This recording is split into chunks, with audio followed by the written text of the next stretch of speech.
நான் ஒரு கதை ஒரு ரைட்டிங் ஸ்டேஜில் இருந்தேன். அப்போது தேட்டருக்கு ரேண்டமாக ஒரு படம் போகிறேன். நான் எழுதிட்டு இருக்க கதை அப்படியே திரையில் ஓடிட்டு இருக்கு. ஐயோ ரொம்ப கஷ்டமாயிடுச்சு அதை பார்த்துட்டு. சரி இப்போ என்ன இது கிழிச்சு தான் போடணுமான்னு சொல்லிட்டு அதை கசக்கிட்டேன். இது பண்ணிவிட்டு அப்புறமே எனக்கு திரும்ப இன்னொரு விஷயம் ஒன்று யார் சொன்னான்னு எனக்கு ஞாபகம் இல்லை. என்றைக்குமே ஒன் லைனை விட அதை எடுக்கிறாங்க பார்த்தீங்களா, அவங்களோட அந்த ட்ரீட்மெண்ட் தான் அந்த கதையை வந்து புதுசாக மாற்ற போகுது.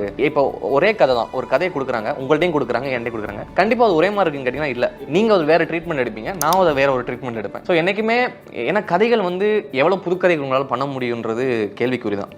என்னைக்கு பண்ணாலும் நீங்கள் வந்து வந்த ஏதோ ஒரு கதையை தான் நீங்கள் அப்படி இப்படி மாற்றி மாற்றி நம்ம பண்ண போகிறோம். ஆனால் அதை எப்படி பண்ணுறோம், அந்த ட்ரீட்மெண்ட்ன்றதான் விஷயம் நான் புரிஞ்சுக்கிட்டேன். சும்மா ஒரு பழைய எக்ஸாம்பிளே ஒன்று இருக்கே, மாற்றான் கூட சேர்ந்து இன்னொரு படம் வந்துச்சு, பிரியாமணி படமா? பிரியாமணி படம் வந்து பார்த்தீங்கன்னா சேம் கான்செப்ட் தான்ல. அவங்களுமே இந்த ட்வின்ஸு, ஆனால் அவங்க கம்ப்ளீட்டாக ஹாரர் சைடுக்கு போயிட்டாங்க.